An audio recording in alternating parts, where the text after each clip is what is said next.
ఇప్పుడు భూత ప్రేత పిశాచి శాకిని డాకిని అట్లా వివిధ పేర్లు ఉన్నాయి కదా. సో అన్నిటిది వాటి వాటి యాక్టివిటీస్ ఉంటాయా లేకపోతే ఎలా ఉంటుంది? యాక్చువల్లీ ఇన్ని పేర్లు ఎందుకు ఉన్నాయి? ఖచ్చితంగా యాక్చువల్లీ అన్ని వెరైటీస్ అనమాట. యోని అంటాం కదా మనము, స్పీషీస్ 84 lakhs స్పీషీస్ ఏదైతే అంటామో అలాగా దయ్యాలు, భూతాలు, ప్రేతాలు, పిశాచాలు, బ్రహ్మరాక్షసి ఇవన్నీ కూడా స్పీషీస్ అనమాట. స్పీషీస్ అంటే ఏంటిది? వెరైటీస్. ఒక చెట్టులోనే వింత చెట్లు అంటాం కదా, ఇలా వస్తుంది. ఒక క్లైంబర్స్లో వెరైటీస్ ఉంది. అలాగా ఈ చనిపోయిన తర్వాత ఆత్మ ఏదైతే ఉందో అందరూ ప్రవాసము అంటే ఒక గతిని చేరుకునే ప్రవాసం ఏదైతే ఉందో అది సేమ్గా ఉండదు. ఎలాగా అంటే ఒక మనిషి సూసైడ్, చాలామంది సూసైడ్ చేసుకుందాము అనుకుంటే సూసైడ్ చేస్తారు. ఎందుకు? సూసైడ్ చేసుకున్న తర్వాత నాకు ఈ ప్రాబ్లం ఏదైతే ఉందో నేను దాంట్లో నుంచి బయటపడతానేమో, లేదంటే భయము ఇలా అవుతుందేమో అలా అవుతుందేమో, నేను చనిపోతే ఎస్కేప్ అయిపోతాను కదా అని అనుకుంటారు. బట్ మనిషి నేను ఈ దేహాన్ని త్యాగం చేసిన తర్వాత ఏమవుతుంది అన్నది తెలుసుకోవాలి. ఏంటిది అంటే ప్రాబ్లం ఎండ్ అవ్వదు, ప్రాబ్లం స్టార్ట్ అవుతాయి. ఎలాగా అంటే శరీరం వదిలేస్తాము, సరే బయట జనాలు కనిపించడం లేదు, but you will be trapped. అదొక లోకం ఉంటుందన్నమాట. మీరు అక్కడ ట్రాప్ అయిపోతారు. దానికి కూడా ఒక పెద్ద లోకం ఉంటుంది. అక్కడ మీరు చేసిన గతి బట్టి భూతం అంటే ఏంటిది? పాతది. అంటే ఇప్పుడు మీరు లేరు, యు ఆర్ ఓల్డ్, ఒక గాలిగా మిగిలిపోతారు. దాంట్లో కొంతమంది మంచి వాళ్ళు ఉంటారు, అంటే మంచి ఆత్మలు, బాధపడి పీడింపబడి చనిపోవడము. అలాంటి వాళ్ళు కూడా ఎవరికి హాని చేయాలని లేదు వాళ్ళ, కానీ అలా చనిపోయారు, మర్డర్ చేయబడ్డారు, క్రైమ్లో చనిపోయారు, అలా కూడా ఉంటారు. కొంతమంది చెడు, అంటే వాళ్ళు శరీరంతో ఉన్నప్పుడు కూడా అందరికీ చెడే చేశారు, అట్లాంటి వాళ్ళు అయ్యారు అంటే ఉగ్రంగా అవుతారు వాళ్ళు. సో మనం చెప్తాం కామ పిశాచిని అంటారు కదండి. కొంతమందికి ఇంకా సెక్షువల్ డిజైర్స్ అవి ఎండ్ అవ్వట్లేదు అంటే, ఎనీ డిజైర్ ఎండ్ అవ్వలేదు కోరిక అంటే వాళ్ళు ఒక రకంగా మారిపోతారు. పిశాచం, ప్రేతంగా మారిపోతారు. కామ పిశాచిని, రక్త పిశాచిని అంటే ఇతరుల్ని పీడించే వాళ్ళు ఉంటారు కొంతమంది. అసలు ఎందుకు అబ్బా నా వెంటబడ్డాడు అనుకుంటాం మనం. ఒక మనిషి, ఒక ఆడ, ఎవరన్నా కానివ్వండి, ఫీమేల్ ఆర్ మేల్. ఎందుకు అంటే వాళ్ళ యాటిట్యూడ్, వాళ్ళ చెడు అయితే మంచిది, వీళ్ళ చెడు అయితే మంచిది, అలా కొంతమంది ఉంటారు. వాళ్ళు చనిపోయిన తర్వాత కూడా అలాగే మారిపోతారు. నీకు అదే ఉందిగా దేవుడు అంటాడు, సరే నీకు ఇంకా ఎండింగ్ లేదు, యు గో హియర్, ఇట్లాగా. సో ఇంకో రకమైన భూతాలు ఉంటారన్నమాట. దాంట్లో బోబా ఏదో అంటారు. అదేంటిదంటే నీకు నమ్మకం లేదా దయ్యం మీద, అదిగో నేనున్నాను అని ఏదో చిత్ర చేష్టలు చేసేసి మనకు భయపెట్టడం. అంటే ఇట్లాంటి ఎంటిటీ ఒకటి ఉంది అని చెప్పడం మాత్రం దాని పని. ఇంకా మొన్న చెప్పినట్టు షేల్డా, అది పంజాబ్లో చూస్తారు, చాలా వరకు చెట్ల మీద ఉంటుందన్నమాట. ఏంటంటే దయ్యాలు ఇవి భూమి మీద ఉండలేవు, దానికి ఆ స్థానం అంటే చెట్లు, గాలి ఇదే ఉంటుంది. సో గాలి రూపంగా ఉంటుంది. భూమి మీద గ్రావిటేషనల్ ఫోర్స్ ఏదైతే ఉంటుందో అది అట్రాక్ట్ చేస్తుంది వాళ్ళని, వాళ్ళు ఉండలేరు. అందుకోసం మీరు చూడండి, దేవతలు కూడా సైన్ చెప్పారు, దయ్యాలు కూడా, వాళ్ళు భూమి మీద కాలు పెట్టలేరు, భూమిని తాకలేరు. భూమికి ఎనర్జీ ఉంటుంది, భూమి అంటే complete it's full of energy. అందుకోసం జపం చేసేటప్పుడు కూడా చెప్పాను కదా, దాన్ని మనం లాగకూడదు దాన్ని మనల్ని అని, మనం ఆసనం అనేది తీసుకోవాలి కంపల్సరీ. అది ఉండలేదు, అందుకోసం గాలి రూపంగా ఉంటుంది. ప్రేతాలు, భూతాలు, పిశాచాలు చెట్ల మీద ఉండడము ఉంటాయి, అవి అబద్ధం కాదు, అలాగా ఉంటుంది. అదేం చేస్తుంది, తినాలనుకున్నారు చెప్పాను కదండి, మీట్ తాగారు, ఏదో ఇంటర్కోర్స్ చేసి అలాగే స్నానము లేదంటే చేయకుండా వెళ్తున్నాడు, ఆ స్మెల్ని బట్టేసి okay he can satisfy me more, నాకు కావాల్సింది తిన దగ్గర దొరుకుతుందనగానే వాళ్ళలో ప్రవేశించడం షీల్డా అంటారు. తర్వాత బ్రహ్మరాక్షసుడు, ఇది ఒక విచిత్రమైనదనమాట. ఏంటంటే చాలామందికి జ్ఞానం ఉంటుంది, అంటే ఇప్పుడు డాన్స్ అనుకోండి, చాలా విద్యను తీసుకుంటారు వాళ్ళు, విద్యావంతులు, కానీ ఎవరికి నేర్పించొద్దు, నాలాగా ఎవరికి రాకూడదు, ఆ జ్ఞానం ఎక్కడ వేరే మందికి పోతుందని వాళ్ళు అది దాచి పెడుతుంటారన్నమాట. మొత్తము ఇచ్చేవాళ్ళే గురువు. ఇప్పుడు చాలామంది ఏమంటారంటే టీచింగ్ చేస్తున్నారంటే వాళ్ళు గురువులు అంటారు. బట్ అట్లాంటి వాళ్ళకు సారీ చాలామంది కోపం రావచ్చు, కానీ వాళ్ళు గురువులు కాదు, పెయిడ్ సర్వెంట్స్ అంటారు. నేను డబ్బులు ఇస్తారు, ఏదో కొద్ది నేర్పిస్తున్నారు, నాది గడుస్తుంది వాళ్ళది గడుస్తుంది కదా అన్న వాళ్ళు కొంతమంది ఉంటారు. గురువులు ఉన్నారు ఖచ్చితంగా, డాన్స్లో కూడా గురువులు ఉన్నారు, నేర్పించారు. సంగీతము, ఏదన్నా కళ, లేదంటే వేదాంతము, నాలెడ్జ్ స్ప్రెడ్ చేయాలని ఉండదు, నా వరకే నేను పెట్టుకుంటాను అన్నవాళ్ళు బ్రహ్మ రాక్షసులుగా మిగిలిపోతారు, అంటే పండితులు, ఎనీ నాలెడ్జ్. సో దేవుడు చూడండి అన్నిటికీ పనిష్మెంట్ ఉంటుంది కానీ వేరేగా ఉంటుందన్నమాట. సో వాళ్ళు బ్రహ్మ రాక్షసులుగా మిగిలిపోతారు. ఇప్పుడు భూత ప్రేత పిశాచ ఇవన్నీ ఒక రకం అయిపోయింది. దీంట్లో black magic. So black magic అంటే ఏంటిది, భూతం రావడం వేరే, బ్లాక్ మ్యాజిక్ చేయడం వేరే. ఒక మనిషినండి మా బాబాయ్ చెప్పారన్నమాట, ఆయన చూసిన ప్రసంగం లైఫ్లో, ఒక లేడీలో 25 గొంతులు వినిపిస్తున్నాయి.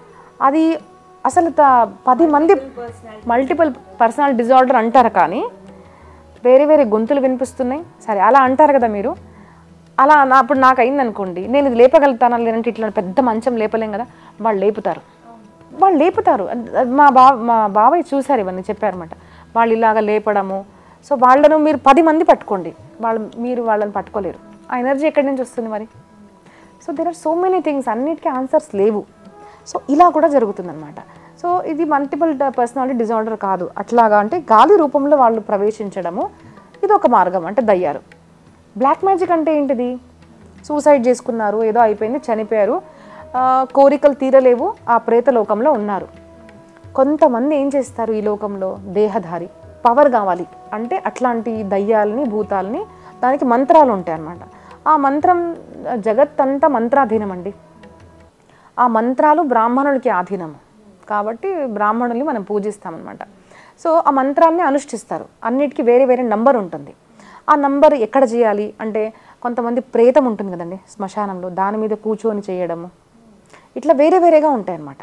కొన్ని నీళ్ళల్లో నించొని చేయడము, అమావాస్య రోజు పున్నమి రోజు చేయడము, శ్మశానాల్లో మామూలుగా చేయడము, ప్రేతం మీద కూర్చొని చేయడము, లేదు అంటే అది ఖోపిడి అంటారు కదా, దాంట్లో తిని స్కల్లో చేయడము, ఇట్లా వేరే వేరేగా ఉంటుంది టెక్నిక్స్. మీరు ఏ సిద్ధం చేయాలి అనుకున్నారు అంటే దాన్ని బట్టి ఉంటుంది. సో ఇలాగ చేస్తారు. సో అది అప్పుడు ఏమవుతుంది, ఎంటిటీస్ ఉన్నారు దాంట్లో, మీరు ఒకరు కావచ్చు, సూసైడ్ ఎవరైతే చేసుకుంటారో అక్కడ ఉండిపోతారు. శక్తి ఉంది వాళ్ళ దగ్గర, వాళ్ళు ఆధీనం చేసుకుంటారు. Okay this person is success, నేను ఆధీనం చేసుకోవచ్చని మిమ్మల్ని ఆధీనం చేసుకొని మీ ద్వారా పని చేపిస్తారు. మీరు అది చేయలేదు అంటే మిమ్మల్ని వీళ్ళు పీడిస్తారు. సో సూసైడ్ చేసుకున్నాను అంటే ప్రాబ్లమ్స్ ఎండ్ అవ్వవు అని తెలుసుకోవాలని మాట చెప్తున్నాను నేను. సో అట్లాంటి వాళ్ళలో కూడా, అంటే మీకు తలరాతలో బాధ ఉంది అంటే చనిపోయిన తర్వాత కూడా మీకు బాధ అనేది ఉంటుంది. సూసైడ్ చేసుకున్న వాళ్ళది గతి ఎలా ఉంటుంది అని మన మనుస్మృతిలో చదివినట్టు నాకు గుర్తు.